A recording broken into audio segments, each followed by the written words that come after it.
The Count of Bismarck, Otto von Bismarck, famously said, quote, "Politics is the art of the possible, the attainable, the art of the next best," end quote. It was his way of saying that to get things done, political horse trading must take place. Now, it presupposes debate between two different factions entrusted to govern a state or people. Republicans versus Democrats, leftists versus conservatives, America first versus America last. These are factions, if equally powered, that would have to debate and compromise on anything. But that's not what happened with the big, beautiful bill. The art of the deal, the art of the possible. That's my focus in today's preamble. I'll summarize the tax foundation's analysis of the big, beautiful bill under the good section. The foundation writes, the bill makes some smart tax cuts and revenue increases. Most of the good tax policy aligns with Tax Foundation's principle of stability. It permanently extends the rates and brackets of the 2017 individual tax cuts. This provides certainty for households and stability to this portion of the tax code. The bill permanently extends the larger standard deduction and the alternative minimum tax threshold that were only temporary in the TCJA. These two provisions have greatly simplified the tax code for millions of taxpayers, end quote. Now, under the bad section, quote, rather than making the most pro-growth features permanent, the bill spends far too much money on political gimmicks and carve-outs, resulting in a package that provides a modest boost to the economy, but at a huge fiscal cost. It introduces tax exemptions for overtime pay and tips, as well as a deduction for the auto loan interest and the new additional standard deduction available for all seniors, all of which violate basic tax principles of treating taxpayers equally.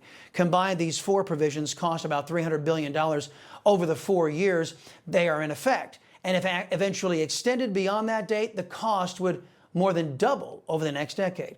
Cost?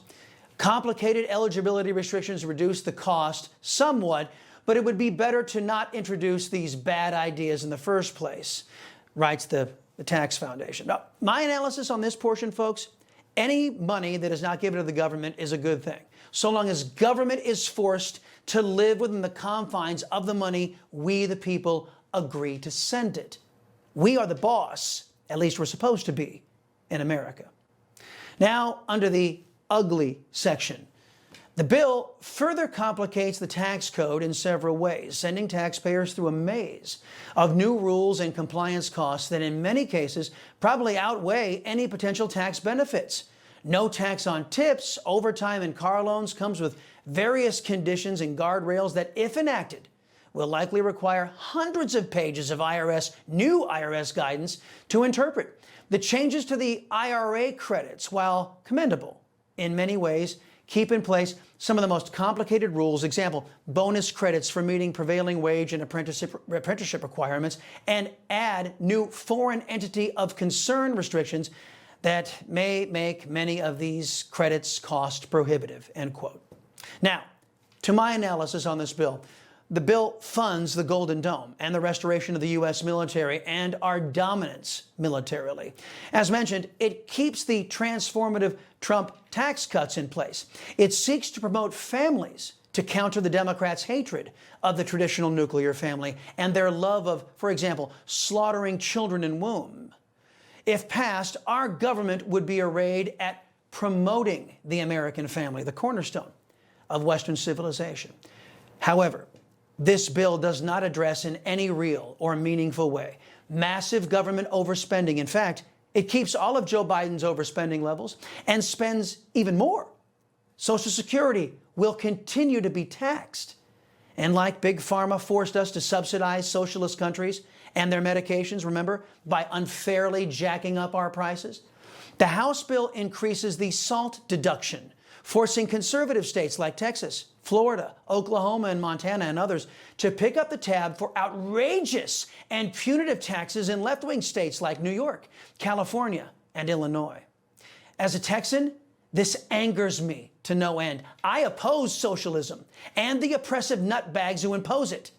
And because of so-called Republicans like New York's Mike Lawler, instead of fighting left-wing oppression in his own state, he's going to force Texans, Floridians, and other conservative states to reward and subsidize stupid leftist government in his state. President Trump is on record opposing this expansion of the SALT deduction. None of this would have happened, and the bill wouldn't have been so contentious if being a Republican actually meant something.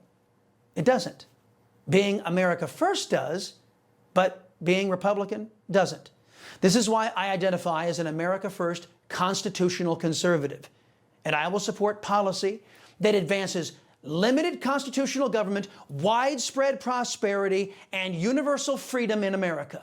My opponents are select so-called Republicans, nearly all Democrats. I say nearly because I found a Democrat, one Democrat, who feels the same way I do about communism and the horrors it inflicts on mankind.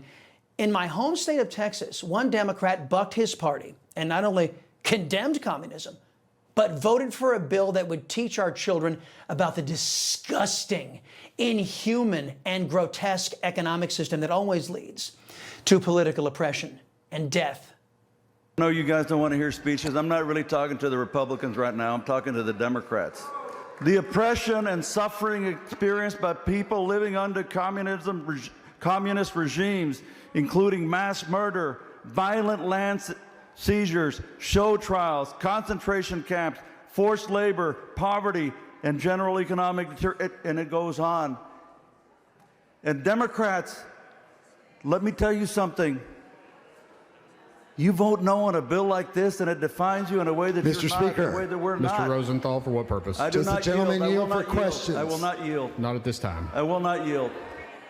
So, Democrats, I'm asking you, stop and think about. There is nothing good about communism. Nothing. But did you? Notice how his fellow Democrats tried to interrupt him, because communism is and always has been the Democrats' ultimate goal. And they wanted to shut him up because that's how totalitarian leftists operate. You know, it's odd that I, your liberty-loving Latino, can find more common cause to fight government oppression with a lone Democrat than so-called Republicans from New York.